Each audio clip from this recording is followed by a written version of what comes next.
Kita lanjut dengan bahan Katekismus Heidelberg.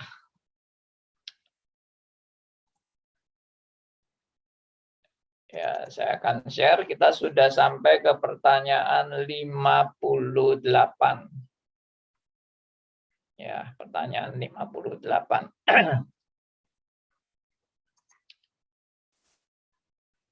Bentar, saya atur dulu. Ya. Silakan ada teman yang mau bacakan buat kita semua pertanyaan 58 dan juga jawabannya. Silakan, ada yang mau ikut berbagian membaca. Mari. Saya, Pak. Silakan, Bu Nita. Pertanyaan, penghiburan apa yang saudara timba dari babi mengenai hidup yang kekal? Jawabnya, karena sekarang ini juga sudah kurasakan dalam hati azas kesukaan yang kekal, maka sesudah hidup ini aku akan beroleh kebahagiaan yang sempurna, yang belum pernah dilihat oleh mata, dan belum pernah didengar oleh telinga, dan belum pernah timbul di dalam hati manusia, supaya di dalamnya aku memuji Allah untuk selama-lamanya. Iya. Oke.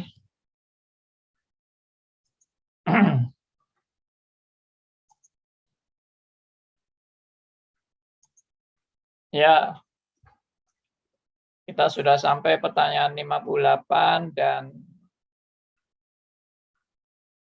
pertanyaan ini menyangkut suatu penghiburan. Ya, kalau mikir penghiburan itu biasanya penghiburan untuk hawa nafsu kita ya, mungkin. Atau penghiburan untuk kedagingan kita. Atau penghiburan untuk keegoisan kita. Biasanya, apa yang menghibur kamu? Ya, kalau aku bisa rekreasi, aku bisa senang-senang dengan keluarga, aku bisa bermain dengan hobiku, ya. Kan banyak orang-orang yang punya hobi-hobi kan. Nah, itu. Aku boleh bermain, aku boleh menikmati hidup ini dengan senang, ya. Ya semua berpusat pada ego kita lah. Yang namanya penghiburan itu ya penghiburan untuk ego kita. Nah, apakah penghiburan yang juga dikatakan hidup kekal ini, bagian mengenai hidup kekal ini juga penghiburan untuk ego kita. Nah, secara prinsip Alkitab, kita sudah diajar untuk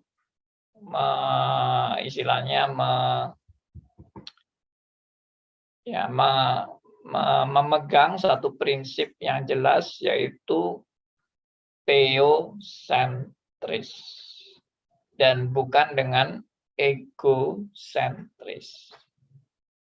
Jadi sebetulnya penghiburan ini seharusnya bukan penghiburan yang egosentris dong. Penghiburan ini adalah penghiburan yang theosentris. Nah, jadi penghiburan yang theosentris itu gimana sih? Ya, kalau kembali kepada Alkitab, penghiburan yang theosentris ini ya orientasinya sebetulnya cuma satu. Itu apa? Yaitu hidup kita boleh memuliakan Tuhan. Itu penghiburan yang theosentris. Hidup yang boleh dipakai Tuhan menjadi kemuliaan bagi nama Tuhan. Ya, menjadi alat Tuhan untuk kemuliaan nama Tuhan. Itu kebahagiaan orang percaya. Kebahagiaan orang percaya itu bukan, wah aku bisa seneng, wah hidupku bisa enak, wah aku dapat harta banyak, ya toh, wah aku sembuh dari penyakit, wah aku keluargaku bahagia, ya anakku baru dapat saya baru dapat cucu dari anak saya, ya kan. Ya itulah ke penghiburan-penghiburan yang orientasinya ego. Ya, Pak, anakku baru menikah. Ya, senang kan? Oh, keluarga kita bahagia, ya ego demi keluarganya. Tapi sebenarnya kalau kita mau memegang tadi prinsip Alkitab itu adalah teosentris. Maka bolehkah aku berbahagia dengan keluargaku? Enggak dilarang berbahagia dengan keluarga. Bolehkah aku berbahagia karena aku dapat harta banyak? Boleh. Enggak ada yang larang. Bolehkah aku berbahagia kalau aku sembuh dari penyakit? Boleh. Tetapi ada tetapinya. Semua itu tidak berhenti sampai di situ. Kalau hidup Anda hanya berbahagia karena Anda dapat harta banyak, Anda punya anak baru menikah, Anda punya cucu, Anda sembuh dari penyakit, ya, Anda dapat untung besar dari bisnis Anda. Kalau berhenti sampai di situ, itu yang nggak benar. Itu yang tidak benar. Lalu yang kedua, kalau Anda tidak mendapat semua itu tadi, yaitu tadi misalnya harta banyak, kesembuhan, ya, untung besar dalam bisnis, anak menikah dan sebagainya, kalau Anda tidak mendapat semua itu, pertanyaannya adalah apakah Anda tetap berbahagia? Apakah Anda tetap mendapat penghiburan? Nah, kalau penghiburan itu hanya terjadi dengan hal-hal yang tadi saya sebut, dan kalau Anda tidak mendapat itu, Anda berarti tidak punya penghiburan, itu menunjukkan bahwa Anda sebetulnya belum, ya istilahnya belum mendapat penghiburan yang sejati. Karena penghiburan Anda hanya berdasarkan pada atau bergantung kepada hal-hal yang bersifat sementara. Semua itu bersifat sementara tadi itu. Ya, gaji besar, ya sembuh dari penyakit, ya toh untung besar dalam dunia bisnis, punya anak menikah, punya cucu, ya, dan sebagainya, itu semuanya bersifat sementara. Dan kalau itu lenyap, dan penghiburan kita hanya berasal dari hal-hal tersebut, ya berarti kita lenyap kebahagiaannya. Kalau semua itu lenyap. Nah, yang saya pertanyakan yang kedua ini adalah, bagaimana kalau seandainya hal itu tidak kita alami? Apakah saya tetap punya penghiburan yang sejati? Kalau sekarang saya balik, bagaimana kalau harta kita lenyap? Bagaimana kalau kesehatan kita lenyap? Tolong yang belum mute, tolong mic-nya di mute. Yang baru, oke. Jadi bagaimana kalau harta kita lenyap? Bagaimana kalau kesehatan kita juga lenyap, artinya kita kena sakit yang nggak bakal sembuh. Bagaimana kalau aku kena musibah, bagaimana ya macam-macam kesusahan, penderitaan yang aku alami. Apakah aku juga tetap memiliki penghiburan yang sejati?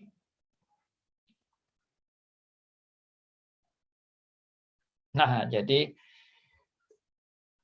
tadi penghiburan kalau dapat sesuatu yang menyenangkan kita, ya kan? Hal-hal yang menyenangkan kita yang tadi sudah saya sebut sebagai hal-hal yang sementara.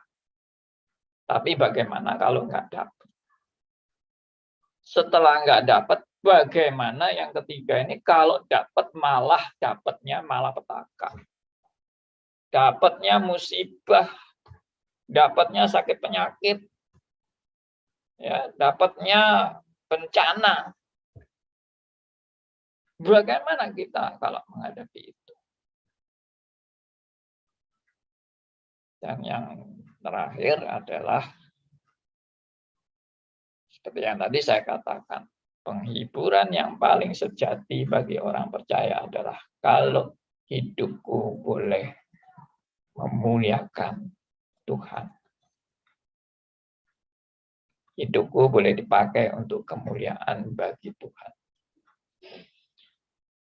Dan jangan kembali lagi menerjemahkan kemuliaan bagi Tuhan itu kalau saya kaya baru saya memuliakan Tuhan. Kalau saya sembuh baru saya memuliakan Tuhan. Kalau saya sukses baru saya memuliakan Tuhan. Kalau saya sehat, kalau saya punya keluarga bahagia, oh semua memuliakan Tuhan. Tapi kalau saya sakit, itu tidak bisa memuliakan Tuhan. Kalau saya bangkrut, itu tidak bisa memuliakan Tuhan. Kalau saya miskin, kalau saya susah, kalau saya terima musibah, dapat malapetaka, dan sebagainya, itu tidak bisa memuliakan Tuhan.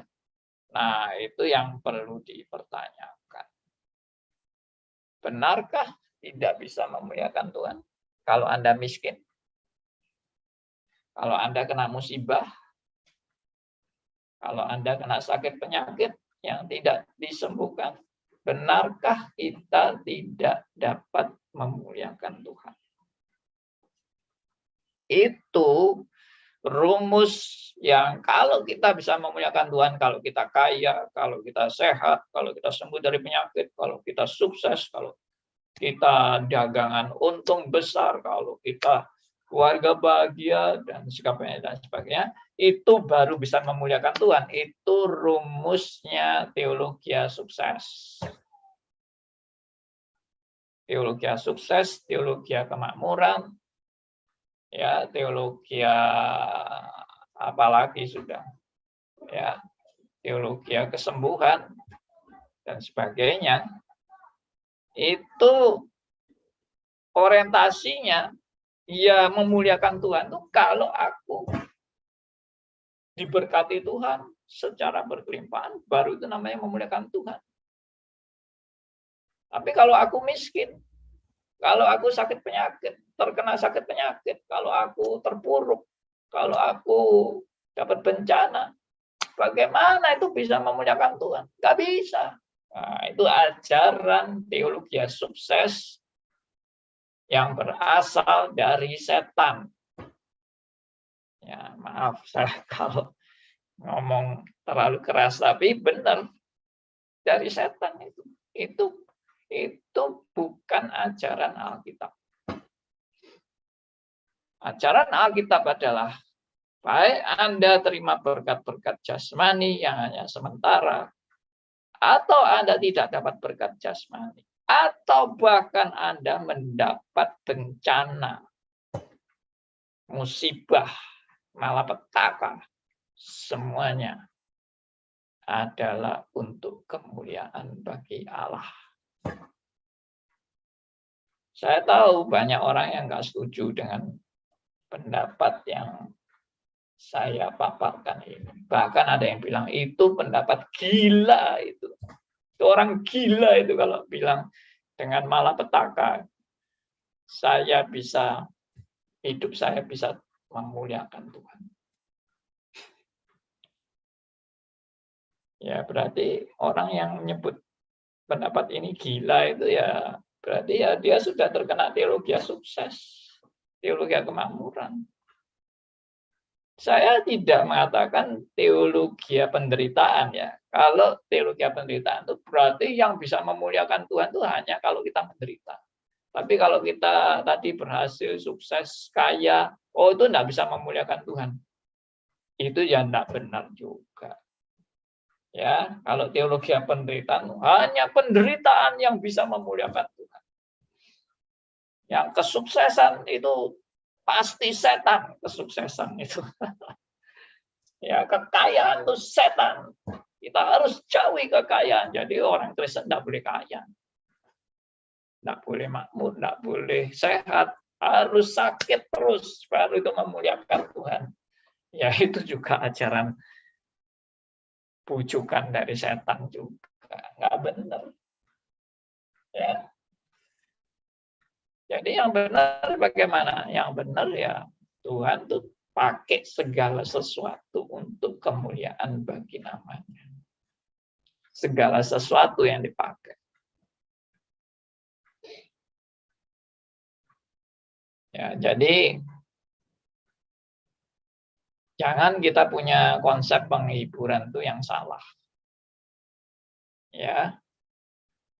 Penghiburan yang paling sejati ya adalah tadi untuk kemuliaan Tuhan. Tapi orang bisa memuliakan Tuhan kalau apa? Orang bisa memuliakan Tuhan kalau hubungan dia dengan Allah sudah dipulihkan kembali. Itu. Hubungan dengan Allah sudah didamaikan. Nah, saya berulang menegaskan. Berdamai dengan Allah adalah kebahagiaan paling sejati. Ya. Dan orang yang sudah didamaikan dengan Allah pasti hidupnya berorientasi hidup bagi kemuliaan Allah. Ini nyambung. Ini bukan sendiri-sendiri, enggak nyambung. Bagaimana Anda bisa memuliakan Allah kalau Anda tidak berdamai dengan Allah? Mengenal Allah aja enggak. Enggak tahu Allah itu yang mana. Lalu aku memuliakan Allah yang aku enggak kenal. Ya omong kosong dong. Nggak mungkin itu. Nah, jadi orang yang didamaikan dengan Allah ini orangnya bagaimana? Orang yang diberi anugerah keselamatan oleh karya Kristus. Nah, nyambung lagi kan? Jadi nyambungnya itu dari anugerah, diberi anugerah keselamatan oleh karya Kristus yang sudah mati bagi dia. Dan membayar segala hutang dosanya sehingga dilunaskan. Dan dia boleh berdamai dengan Allah. Nah, itu nyambungnya di situ. Ya, berdamai dengan Allah. Jadi kalau orang itu sudah berdamai dengan Allah, orientasinya adalah untuk kemuliaan bagi Allah, maka semuanya boleh terjadi. Entah aku diberkati dalam kelimpahan harta, entah aku tidak mendapat kelimpahan harta, entah aku ditimpa segala musibah dan sakit penyakit, kebahagiaan itu tidak akan dirampas dalam hidupku. Yaitu bahwa aku sudah berdamai dengan Allah. Tidak akan dirampas. Dan orientasiku meskipun aku mengalami musibah, malapetaka dan sebagainya, orientasi hidupku tetap adalah hidup bagi kemuliaan Allah.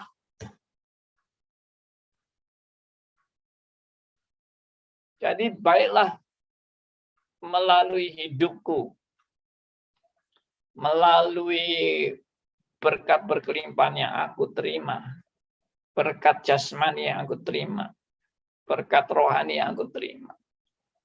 Termasuk aku kalau tidak mendapat berkat jasmani.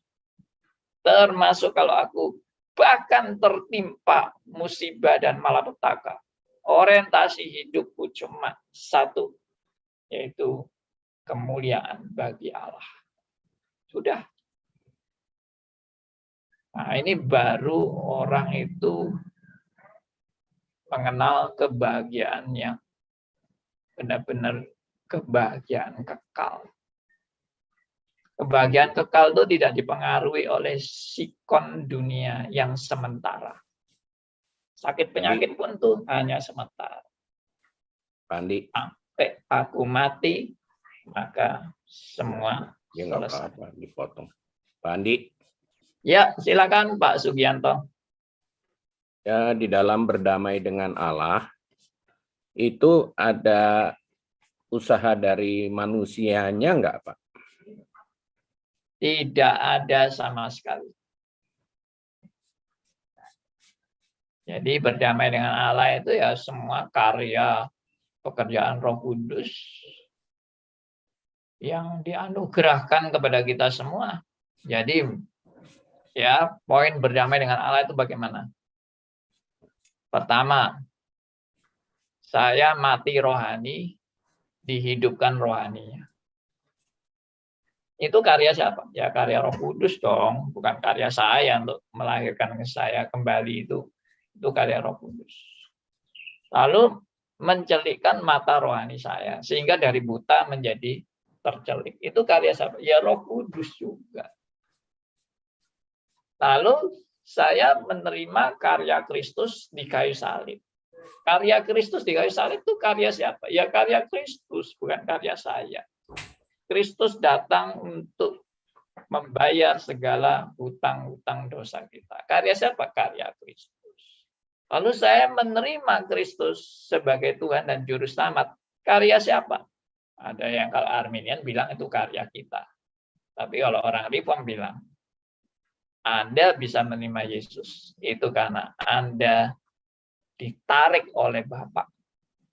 Kalau Anda tidak ditarik oleh Bapa, Anda tidak diberi anugerah dan kemampuan untuk mata rohani tercelik dan datang kepada Sang Juru Selamat yang sejati. Anda pun nggak mungkin bisa datang kepada Sang Juru Selamat.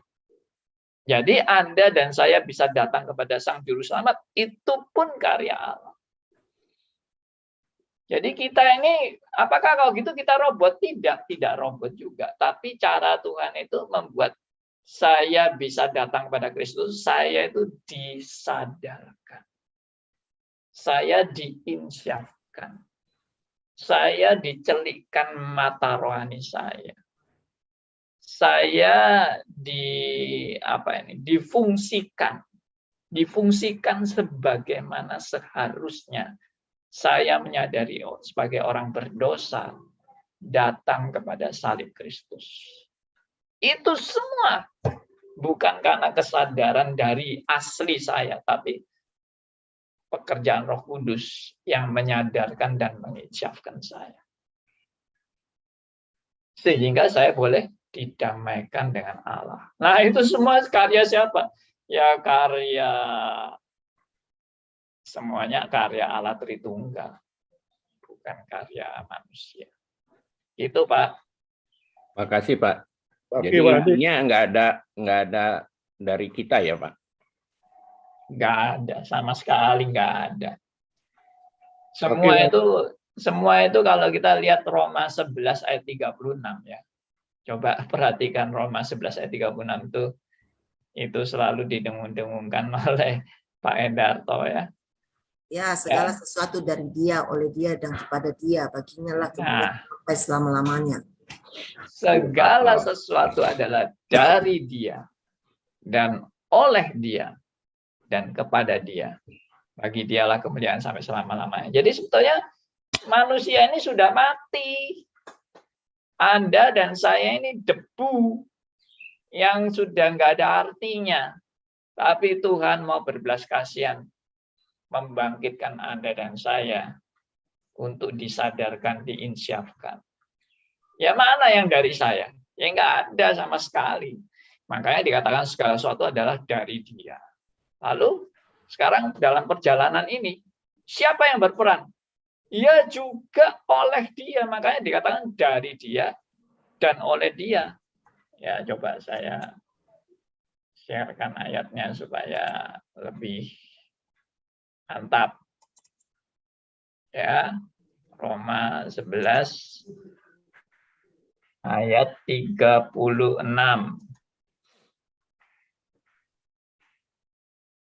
Nah, ini.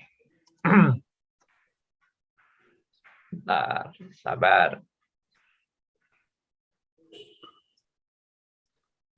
Oke, perhatikan. Segala sesuatu adalah dari Dia. Nah, perhatikan ini, dari Dia. Perhatikan berasal dari Tuhan. Mana yang dari kita? Tidak ada.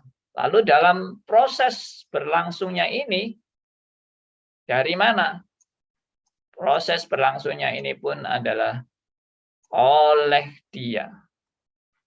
Ya, kata oleh Dia ini menunjukkan sekarang yang sedang berlangsung ini pun karena karya Dia. Kita ini sedang ditopang oleh Allah. Kalau Tuhan tidak menopang kita, kita semua kolaps. Kita semua hancur. Dan dengan semua yang berlangsung oleh Dia, berarti semua ini dalam pemeliharaan Dia. Kalau dalam teologi disebut providensia Allah, alias pemeliharaan Allah. Jadi semua ini bukan karya saudara dan saya. Ya, kita ini justru dapat kekuatan dari Tuhan. Kita ini dapat kesadaran dari Tuhan. Kita ini sedang ditopang oleh Tuhan. Kita bisa bernafas ini pun anugerah Tuhan. Nah, banyak orang yang nggak terima juga teori pemahaman ini. Dia anggap ini gila ini. Kita kan sudah punya potensi sendiri. Ya, jangan sedikit-sedikit semua dari Tuhan, semua dari Tuhan. Kita juga ada bagian dong. Wah, merasa hebat ya. Merasa Anda punya bagian ya. Merasa Anda berjasa ya. Nah, ini orang kayak gini nggak sadar. Kalau semua itu sebetulnya Tuhan sedang menopang dia. Orang bisa angkat tangan ini aja ya. Itu anugerah Tuhan. Anda bisa angkat tangan ini. Nah, kalau Anda stroke, apa bisa Anda angkat tangan? Nggak bisa. Makanya semua itu dalam topangan Tuhan. Ya, bukan hanya bukan hanya hal-hal besar saja itu topangan Tuhan. Hal yang sekecil-kecilnya juga topangan Tuhan. Makanya segala sesuatu, saya percaya betul-betul segala sesuatu dari Dia dan oleh Dia, sedang ditopang oleh Dia. Dan perhatikan, kepada Dia. Kepada Dia itu berarti yang terakhir, semuanya tertuju. Bukan terakhir maksudnya. Tujuannya, semuanya tertuju bagi Dia. Pak Iwandi. Ya, Bapak Liman. Saya mau tanya Pak Andi. Kemarin tuh saya khotbah bahwa kita ini orang-orang berdosa. Dan saya sering dimimpikan bilang, saya ini orang berdosa. Ada seorang pendeta yang jadi pimpinan mengatakan, loh Pak Liman, kalau Pak Liman khotbah itu sering kali nyatakan, aku orang berdosa, orang berdosa. Itu kan sangat nggak enak rasanya. Didengar itu kan nggak enak. Bagaimana dengan jemaatnya? Kok kamu mengatakan berdosa? Kita ini sudah ditebus oleh darah Yesus di kayu salib dengan mahal tuh, kita kan sudah kudus. Dari orang berdosa jadi orang kudus. Jadi kalau kita mendeklarasikan tuh bahwa katakan bahwa kita ini orang kudus, jangan kita orang berdosa. Pak, itu statementnya hamba Tuhan gitu betul apa enggak Pak Andi? Sudah saya bantah tapi dia tetap ngotot. Menurut Pak Andi bagaimana Pak? Kita apakah saya yang salah atau dia yang apa Ya. gitu Pak Andi? Terima kasih Pak Andi. Terima kasih. Ya, kalau menyatakan suatu kebenaran memang alangkah baiknya kalau bisa lengkap, ya kan? Kita memang orang yang sudah dikuduskan oleh karya Kristus, itu benar. Memang kita disebut orang kudus. Tapi orang kudus yang masih punya manusia lama, di mana faktanya kita masih berdosa. Makanya sebetulnya status orang Kristen itu kan dua kan, de facto dan de jure. Secara de jure, aku sudah dikuduskan oleh darah Kristus. Secara hukum, de jure itu hukumnya.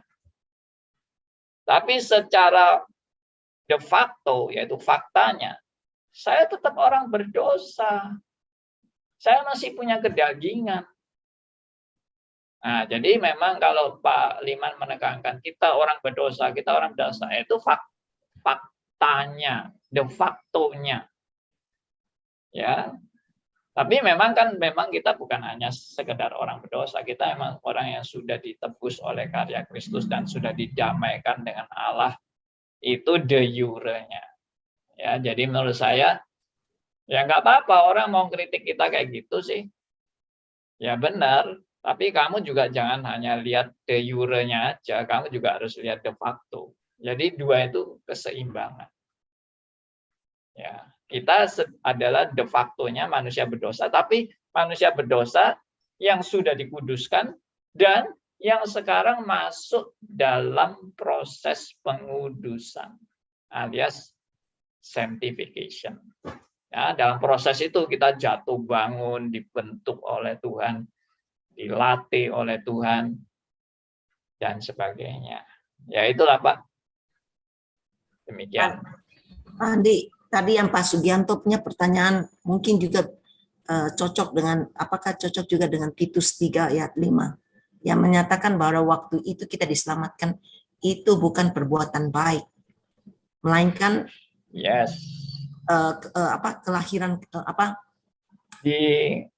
dilahirkan kembali. Karena rahmatnya atas kelahiran kembali yang dilakukan oleh Roh Kudus dan pembaharuan yang dilakukan oleh Roh Kudus itu. Ya, bukan oleh perbuatan baik. Baik, ya. Memang gini ya, ada orang yang masih mementingkan andil kita, sedikit-sedikit andil kita. Kalau mungkin ada yang bilang, ya waktu kita dilahirkan kembali itu memang Tuhan. Tapi setelah kita dilahirkan kembali, setelah kita bertobat, itu mesti ada andil kita. Tapi kalau kita lihat tadi Roma 11 ayat 36, mana yang andil kita? Tidak ada. Kalau Titus 3 ayat 5 memang penekanannya kepada kelahiran kembali. Tapi juga ada di Titus 3 ayat 5 itu pembaruan. Ada pembaruan yang oleh pekerjaan Roh Kudus, bukan oleh kemampuan kita. Pembaruan pun dalam proses pengudusan pun itu karya Roh Kudus. Ya. Kalau kita lihat lagi masih ingat Filipi 2 ayat 13. Wah, itu lebih jelas lagi. Kita memang harus taat. Itu bagian kita harus taat. Tapi lihat, kamu bisa taat. Itu siapa yang mengerjakan di dalam hidupmu? Allah yang mengerjakan. Ya, makanya ini di Roma 11 ayat 36 ini sudah jelas sebetulnya, sudah amat sangat jelas. Segala sesuatu adalah dari Dia, oleh Dia, kepada Dia. Bagi Dialah kemuliaan sampai selama-lamanya. Nah, ini adalah tujuan hidup orang percaya. Bagi Dialah kemuliaan sampai selama-lamanya. Kamu pun seandainya kamu tidak memuliakan Allah tetap mulia pada dirinya sendiri. Tapi bagi orang percaya, ini orientasi hidup orang percaya, kemuliaan bagi Bapa. Ya, kalau Filipi, ya, coba kita lihat. Filipi 2 ayat 13 itu. Karena Allah lah yang mengerjakan di dalam kamu baik kemampuan maupun pekerjaan menurut kerelaannya. Yes. Nah, jadi didahului dengan ayat 12. Ya kan? Kamu senantiasa taat. Wah, ini kamu harus taat nih, ya toh? Apalagi lalu tetaplah kerjakan keselamatanmu. Nah, ini bagian kita ini, tetap kerjakan keselamatan ini. Ini bagian kita. Tapi tunggu dulu, bacalah ayat 13. Di ayat 13 dikatakan, karena Allah lah yang mengerjakan di dalam kamu baik kemauan maupun pekerjaan menurut kerelaannya. Allah yang mengerjakan di dalam kamu baik kemauan maupun pekerjaan menurut kerelaannya. Jadi ini semua anugerahnya, makanya selalu orang Kristen tuh memuji Tuhan dengan mengatakan amazing grace. Anugerahnya yang luar biasa bagi kita, orang-orang yang tidak layak ini. Kalau bukan Tuhan yang mengerjakan, saya langsung habis, saya langsung lenyap. Kalau bukan karena anugerahnya, aku tidak mungkin mampu untuk bisa mengerjakan semua ini. Oke? Ya. Baik. Ya, mau lanjut? Ini tentang penghiburan ya. Suatu penghiburan bagi orang percaya. Ya, silakan Pak Elia. Saya kembali ke laptop di awal tadi Pak, tentang kalau kita sedang dalam hal negatif, apakah itu untuk bisa memuliakan Tuhan? Saya menyimak di beberapa Zoom yang lalu. Boleh saya minta tolong teman kita untuk sharing, Pak? Silakan. Bagaimana kabar Anda, Pak Sinoto Adi?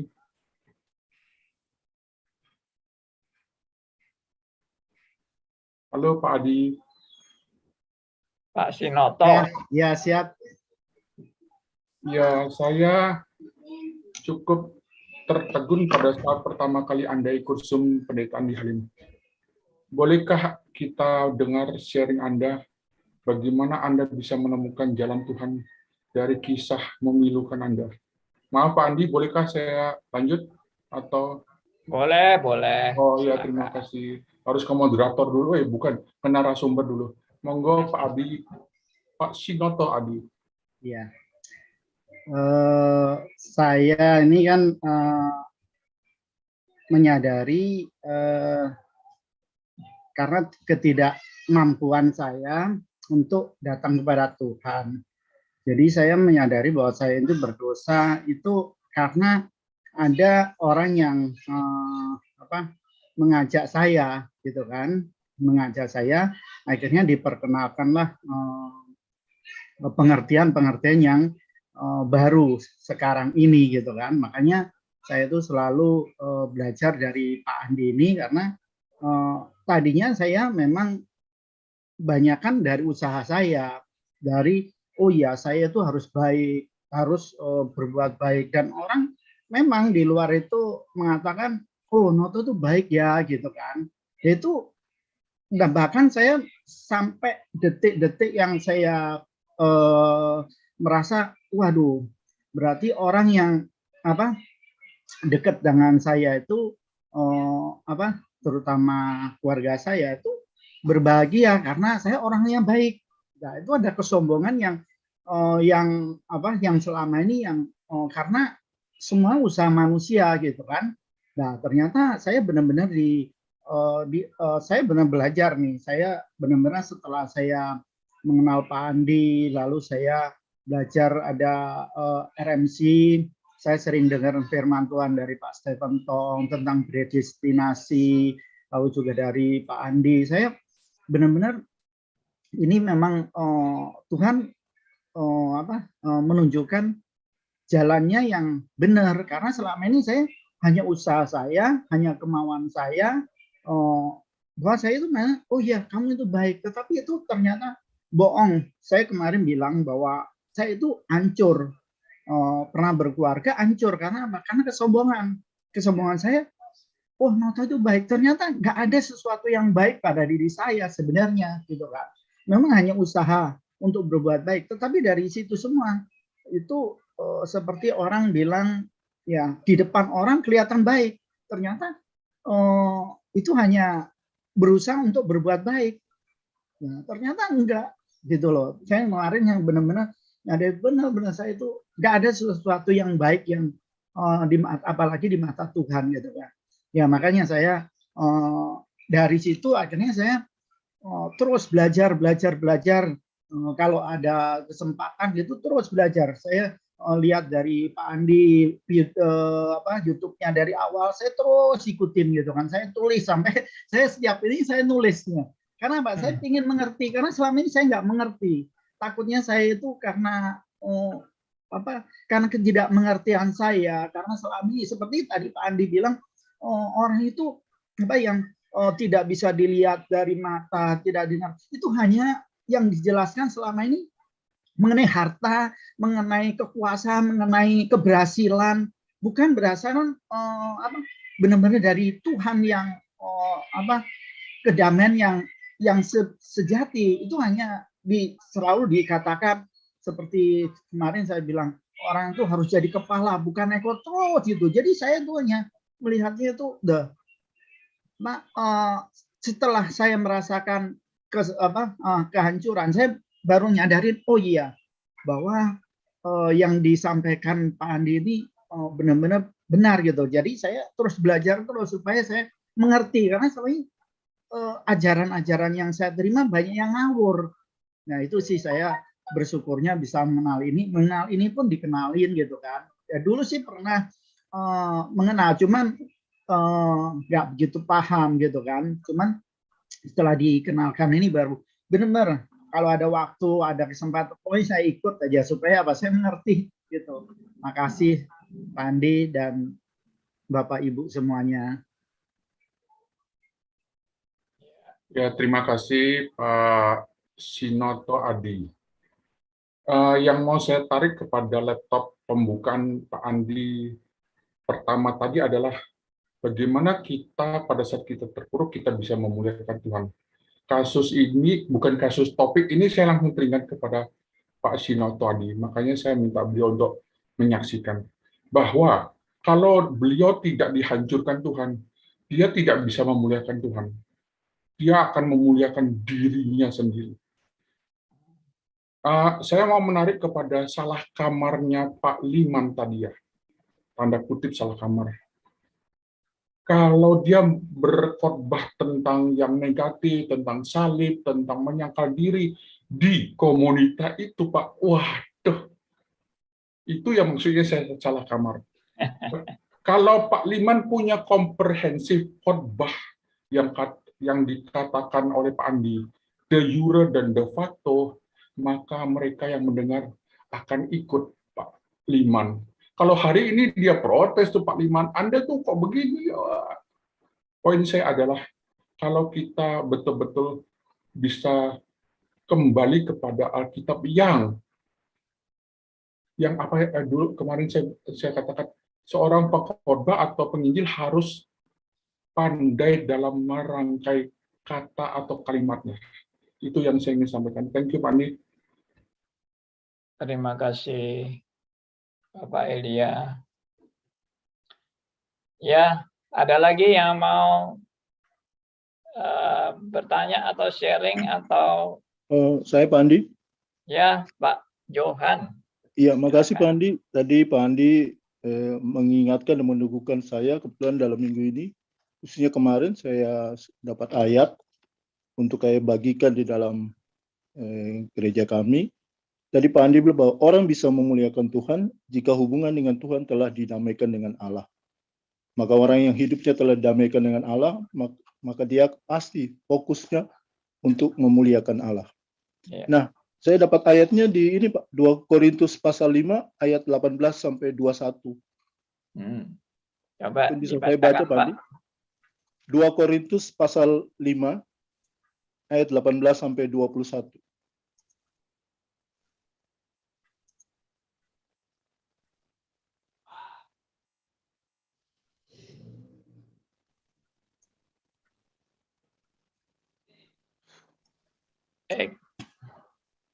Iya. Mungkin saya bisa baca Pak Andi ya. Silakan. Ya. Dan semuanya ini dari Allah yang dengan perantaran Kristus telah mendamaikan kita dengan dirinya dan yang telah mempercayakan pelayanan pendamaian itu kepada kami. Sebab Allah mendamaikan dunia dengan dirinya oleh Kristus dengan tidak memperhitungkan pelanggaran mereka. Ia telah mempercayakan berita pendamaian itu kepada kami. Jadi, kami ini adalah utusan-utusan Kristus, seakan-akan Allah menasihati kamu dengan perantaraan kami. Dalam nama Kristus, kami meminta kepadamu, berilah dirimu didamaikan dengan Allah. Dia yang tidak mengenal dosa telah dibuatnya menjadi dosa karena kita, supaya dalam Dia kita dibenarkan oleh Allah. Saya terima kasih Pak Andi, hari ini baru dikuatkan, diteguhkan dengan penjelasan Pak Andi. Seandainya Pak Andi, berita firman yang akan saya sampaikan pada minggu yang akan datang, wah mungkin lebih lengkap lagi Pak Andi. Tapi puji Tuhan saya sudah dapat referensi penjelasan dari Pak Andi di minggu-minggu yang lalu. Jadi itu sudah menjadi bagian referensi saya yang sudah saya sampaikan. Cuman akan lebih lengkap kalau saya dapat yang hari ini gitu Pak Andi. Terima kasih Pak Andi. Terima kasih sharingnya Pak Johan. Ya, puji Tuhan ya, kita sudah didamaikan dengan Allah. Amin. Ya, itulah sukacita yang luar biasa bagi orang percaya. Baik, ada lagi? Andi, Silakan Pak Sugianto. tadi di awal itu Pak Andi kan menyebut mengenai hidup kekal ya. Iya. Nah, hidup kekal itu sudah kita alami sekarang atau belum, Pak? Already but not yet. Ya, already but not yet. Sudah dan belum. Maksudnya Sudah dalam gimana tuh, Pak? arti kita sudah menerima anugerah hidup yang kekal, itu sudah. Tapi belum dalam arti kita belum genap sepenuhnya. Karena Kristus belum datang. Jadi secara de jure-nya itu sudah. Tapi secara de facto-nya belum. Nah itu Pak. Ya. Jadi maksud ada yang bilang yang kekal itu roh kita, betul nggak Pak? Sebetulnya bukan hanya roh, tapi yang kekal itu adalah hubungan kita dengan Allah. Nah itu betul kalau itu hubungan. Ya. Nah. Tapi kalau selama di dunia kan berarti jiwa kita belum ya, jasmani kita kan enggak dong. Maksudnya gimana? Ya kan kalau kita di dunia kan kita masih hidup nih. Ya. Berarti kan jasmani kita belum mengalami kekekalan. Oh iya, jasmaninya memang belum. Tubuh kita ini yang masih fana. Tubuh fana. Pak Andi, sebenarnya kalau kekal itu hanya Allah yang punya predikat yang bisa dapat kekal. Kita ini tidak kekal, Pak. Cuma dengan di dalam didamaikan oleh Allah kita mendapatkan relasi yang kekal itu. Betulkah begitu, Pak? Jiwa itu selalu kekal. Tapi bedanya kekekalan kita dan kekekalan Allah adalah kalau kekalnya Allah dari selama-lamanya sampai selama-lamanya. Kalau kekalnya kita dimulai dari ciptaan, diciptakan, dan untuk selamanya. Jadi baik yang jiwa ini, baik yang akan binasa maupun yang akan selamat, tetap tidak akan habis, tidak akan lenyap. Karena jiwa kita itu begitu ada, muncul jiwa kita, maka akan ada selama-lamanya.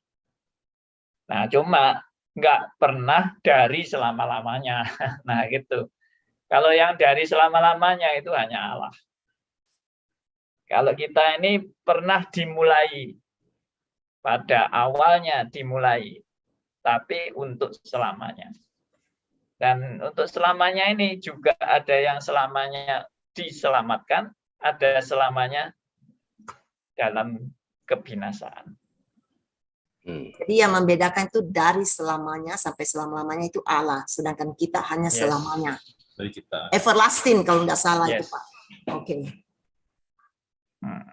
Kalau Allah eternity, dari selama-lamanya sampai selama-lamanya. Iya. Iya, itu predikat hanya untuk Allah.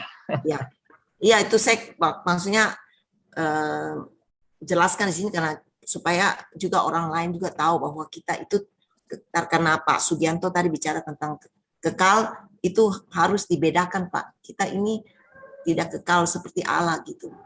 Karena Iya. kita hanya sampai selamanya, sedangkan Allah dari selama-lamanya sampai selama-lamanya gitu. Yes. Jadi Allah tidak ada awal, tidak ada akhir, sedangkan kita Yes. ada awal dan gitu.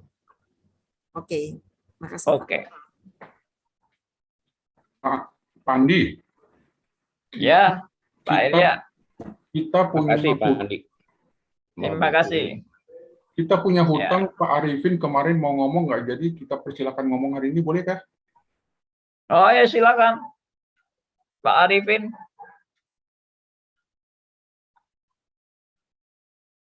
Pak Arifinnya mana ini? Iya, lupa saya mau tanya apa kemarin. Tapi sudah deh, nanti saya lihat lagi di chat grup itu loh kemarin apa ya saya. Tapi sudah dijawab juga kok sama Pak Andi di chat grup. Iya, iya, iya. Iya. Tapi kan belum terdokumentasi Zoom, Pak. Jadi saya nggak bisa cuplik Anda. Ngono loh. Saya ngintip dulu, saya lupa itu Pak. Itu apa namanya tadi kan bilang ada apa kalau kekal itu Allah kekal dari selama-lamanya sampai selama-lamanya lah. Manusia itu cuman untuk ke depan aja. Jadi yang kemarin sudah lupa gitu. Karena nggak dari selama-lamanya. Nah, ini pembicaraan cerdas ini langsung topik yang dia lupa, dia masukkan kepada kekekalan. Hari ini keren. Dasar G4, Pak. Thank you. Ya, makasih. Pak Elia, Pak Elia, Liman. Oh iya, bagaimana Pak Liman? Izin dulu Pak Andi. Boleh Apa-apa, bicara Pak, berdua nih biar. Pak dengan Pak Liman? Enggak, saya tadi kok Silakan. salah kandang tuh maksudnya apa Pak? Pak Eli saya kok kurang jelas ya. Maksudnya Kalau apa? Salah kandang tuh maksudnya apa Pak? Saya salah kandang. Anda khotbah di orang yang menolak isi khotbah Anda maksudnya? Oh itu maksudnya. Ya, kalau Pak Andi, Maksudnya Anda itu di kandang ayam apa di kandang serigala gitu loh. Ya itu saya tidak tahu Pak. Salah kandang. Waktu itu saya diundang ke Zoom, saya tidak tahu itu serigala atau apa. Sepenting saya beritahu ke benar. Saya tidak tahu. Makanya saya bingung di kandang mana, saya tidak tahu. Harus di kandang domba katanya begitu. Masa di Zoom saya diundang, saya tanya kandang domba dulu, kandang saya khotbah gitu. Nah, setelah khotbah saya dikritik, Pak Iman ngomong jangan terus berdosa terus. Wah kita ini kudus kan bisa hebat toh. Kalau kita tunjukkan bahwa kita anak Tuhan harus hebat, harus baik, harus gini itu. Itu saya terus ada pusing gitu Pak di situ Pak. Itu yang maksud saya Pak. Ya. sorry, karena begini Pak Liman, saya teringat statementnya Pak Andi. Kalau saya mengajar reform di komunitas saya dan menyatakan kekurangan atau kesalahan pengajaran lain, ya wajar dong karena ada di forum saya. Nah, Pak Liman itu masuk ke forum mereka, tapi bicaranya yang mereka tidak bisa terima. Ya, itu maksud saya salah kandang. Thank you, Pak. Oke, thank you Pak Eli, thank you. Sami-sami Rawon. Andi, saya mau nanya, kalau Ya. orang yang sudah dari tadinya tidak mengenal kebenaran firman Tuhan, terus dibawa untuk mengenal firman Tuhan, apakah itu bisa dibilang proses didamaikan dengan Allah sudah begitu Pak? Seperti kalau kita lihat kesaksian daripada Bapak Sinoto kan, dia dari tadinya tidak mengenal, tapi sekarang dia dicelikan gitu. Itu kan juga bisa disebut sudah sebagai satu proses pendamaian dengan Allah kan. Iya, benar. Meskipun nanti mungkin dia jatuh atau apa, itu kan juga proses pengudusan mungkin yang dikerjakan oleh Roh Kudus di dalam hidup dia. Iya. Gitu. Ya. Semua Soalnya kita mengalami itu. Soalnya ini suamiku juga tanya, jadi saya jelaskan ini supaya dia mengerti. Dia juga ikut di Yes. samping, jadi saya ingin supaya dia mengerti apa yang dialami seperti Pak Sinto, itu juga termasuk sudah menjadi suatu proses dia didamaikan dengan Allah gitu. Benar. Iya, makasih Pak. Ya, makasih. Oke, teman-teman, sudah jam 10 lewat. Jadi kita harus berhenti karena ini adalah siaran radio RMC. Jadi kita sampai di sini. Kita akan sambung nanti malam di acara Q&A yang kita membahas mengenai karismatik, Pentakosta, Injili, dan Reform. Ya, kita berdoa supaya acara itu juga boleh banyak menjangkau teman-teman yang mencurigai Reform mungkin, atau yang juga antipati dengan karismatik atau sangat membenci karismatik. Kita boleh mendapat perspektif yang sesuai dengan Alkitab. Oke, teman, kita berpisah. Saya berterima kasih kepada teman-teman yang sudah terlibat, yang sudah ikut bertanya jawab di forum ini, dan biarlah semuanya untuk makin membuat kita lebih mengenal Alkitab dan kembali kepada prinsip-prinsip kebenaran firman Tuhan, dan boleh menjadi berkat. Saudara-saudara yang mau membagikan link-link diskusi kita ini bisa disebarkan ke teman-teman. Ya, kalau ini acara kita ini justru boleh terbuka ya untuk semua orang. Oke, mari kita berdoa, dan saya boleh minta yang berdoa adalah Pak Wendy. Ada Pak Wendy bisa standby? Yang membuka. Ya, silakan pimpin doa, Pak.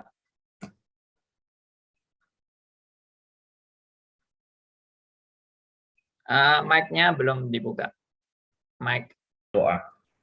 Bapak dalam surga, kami bersyukur untuk hari lepas hari yang Tuhan berikan buat kami. Mana pagi ini Tuhan, kami juga diberikan kesempatan untuk belajar akan kebenaran firman-Mu.